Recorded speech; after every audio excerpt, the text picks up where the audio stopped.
All right, we're working our way through John chapter 6. As I said in the first part, when we started, this is a great passage to review with somebody, read along with them, to give them the gospel. And it's got a great description of the miracle of the feeding of the 5,000 and who Jesus Christ is, the gospel, eternal security, everything you need to get a great start with somebody without a lot of difficult doctrinal statements that are important but too advanced. I would go to John chapter 6 and say this is in the middle of John, Gospel of John, but it exemplifies who Jesus Christ is, especially what he did for people, not just provide for the payment for the sins of the whole world, but he fed 5,000 people. He healed many, many people, innumerable. And people can find his character believable here, especially at a first-time introduction of a detailed study. So I would say that use this John chapter 6. Let's go to it, and we'll move on through. We're at verse 14, John chapter 6.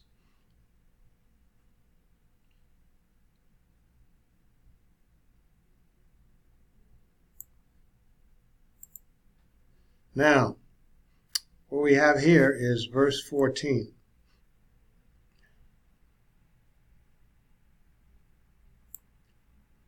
You might get through 14 through 21. I have a little bit of a cold. We read the verses here. Lower it a little bit, put my face up. Rather have you read the scripture than look at my face. The men then, having seen the sign that Jesus did, they were declaring, "This is truly the prophet, the one who is the coming one into the world." Jesus, therefore, having known that they were about to come and try to seize him, that they might make him king, he withdrew again to the mountain himself alone. And when evening came, his disciples went down to the Sea of Galilee. And having entered into the ship, they were going across the sea to Capernaum, and darkness had already come, and Jesus had not come to them. The sea also, by a great wind blowing, was stirred up. Having rowed, therefore, about 25 or 30 stadia, about 5 or 6 kilometers, they see Jesus walking on the sea and coming near to the ship, and they were frightened. And he says to them in the Greek, "I am, be not afraid." Literally, I am, be not afraid. Exodus 3:14 Hebrew and Septuagint say, "I am that I am," a declaration of deity. So this is remarkable. They were willing, therefore, the disciples willing, therefore, to receive him into the boat, and immediately the sailing vessels at the land to which they were going. Now, nevertheless, the crowd that was following Jesus, having seen yet another of the miraculous signs that Jesus did, when he miraculously fed them by multiplying 5 loaves and 2 fish, were declaring, "This is truly the prophet, the one who is the coming one into the world." Author John stipulated that the crowd saw the miraculous sign that Jesus did, and they were prompted to follow him. They continue to follow him, looking for the miracles in first. This is truly the prophet. So they agreed him, but now their idea is to make him king, force him to be king.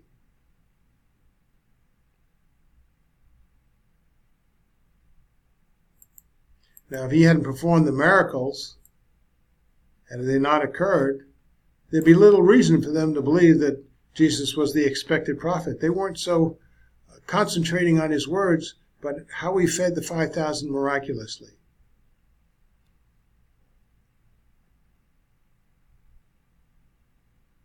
Now you look in John chapter 1, it speaks of the prophet who is yet to come. They knew of this. This is how the crowd knew. The Pharisees knew this as well in Scripture. So they asked John the Baptist, the Pharisees, "What then, are you Elijah?" Because they said, "Who are you?" And he said, "I am not." "Are you the prophet?" No, he said, "No." So there's a prophet referred to there. You can read that at your leisure. It has Deuteronomy 18:15 and 19 that Moses spoke of, a prophet like him, raise up in your midst. So in any case, going back to John chapter 6, the crowd declares Jesus to be the prophet to come. And Jesus, having known the moment they would try to force him to be king, withdrew to the mountain by himself. That evening the disciples disembarked for Capernaum without finding Jesus. And about 3 or 3.5 miles out in rough seas, they were frightened by Jesus' approaching them, walking on the sea. When Jesus said, be not afraid, they received him into the ship, and at that instant they miraculously were at their destination near Capernaum, miles from where Jesus entered the ship. A lot of people miss that. It just appeared at a destination, miles from where Jesus actually entered the ship in the middle of the sea.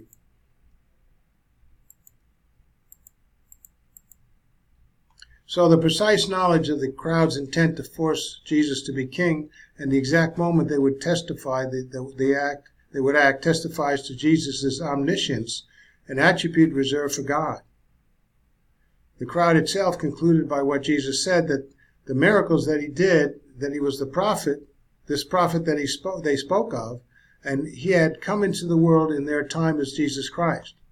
They evidently viewed this prophet as the one who would take over a worldly kingdom when he came, and who would then overwhelm the Roman Empire in order to be king under his own authority. They had their own ideas, not scriptural. So they intended to try to seize him and force him to become king, force him to declare himself king.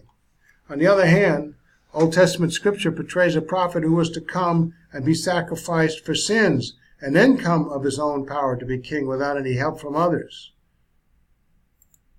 It's like rewording the passages to suit their own ideas.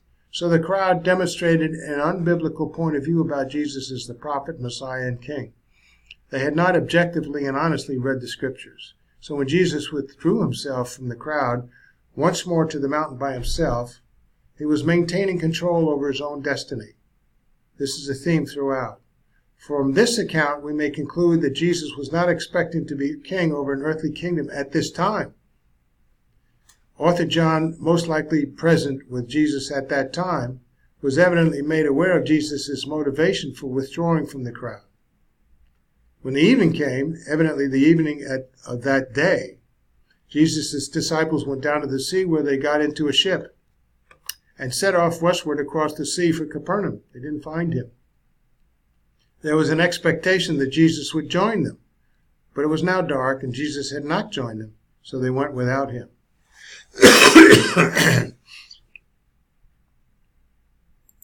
Strong wind was blowing that night on the sea, which caused the waters to be extremely rough. When the disciples, having departed without Jesus, had rowed out approximately 5 to 6 kilometers, 3 to 3.5 miles, and in the rough seas at night, they saw something on the water approaching them that terrified them. What they saw, they did not immediately recognize. It was Jesus walking on the water toward them. And he said to them, be not afraid, which verifies that they at first did not know what it was that made them so frightened. Now, the original Greek,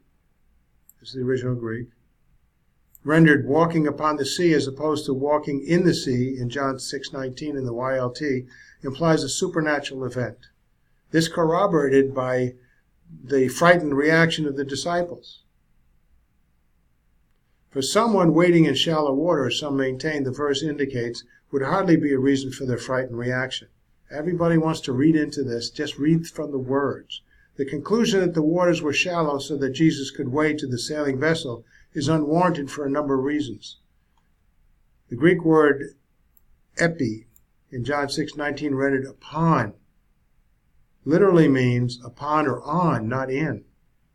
And the Greek words eis or en mean in or into, which neither appears in that verse. The draft of the sea-going sailing vessel, which contained the disciples, required much deeper than wading water, especially with a sea-going keel to steady the sailing vessel in rough seas. So extremely rough seas would prevent one from walking to and entering a sailing vessel, a shallow water or not. The sailing vessel was declared to be 5 to 6 kilometers, 3 to 3.5 miles out, in the middle of the Sea of Galilee, where shallow water would not be likely. Shallow water due to a sandbar in the middle of the sea would be ruled out because Jesus would have swum miles out in the rough seas to it so that he could wait for the sailing vessel to come by. This is not natural. This is supernatural. So people need to stop reading into the text to form their own based opinion as viable. The ship would then have to inadvertently beach itself in shallow waters, enabling Jesus to walk on the sandbar to the vessel. None of this was accounted. If Jesus could miraculously change water to wine, heal the sick, and feed 5,000, certainly he could walk on water, and he did. Note that he was walking on the water. His walking on the water was viewed only by the disciples. So Jesus said to the frightened disciples, I am, be not afraid. This is an identical construction to the Greek Old Testament Septuagint translation of Exodus 3:14, when the Lord declared to Moses who he was, rendered from the Hebrew, which is translated, I am that I am, a declaration of deity, which is those are the precise words Jesus used. When Jesus spoke these words to them, the disciples recognized Jesus and were willing to take him into the sailing vessel. Immediately after that, the sailing vessel reached the shore where they were heading. The word immediately appears at the beginning of the phrase in verse 21b for emphasis, which indicates a supernatural end to the trip the moment Jesus entered the sailing vessel, rather than a normal amount of time to get to the shore. You have to read this from the context and get the implication.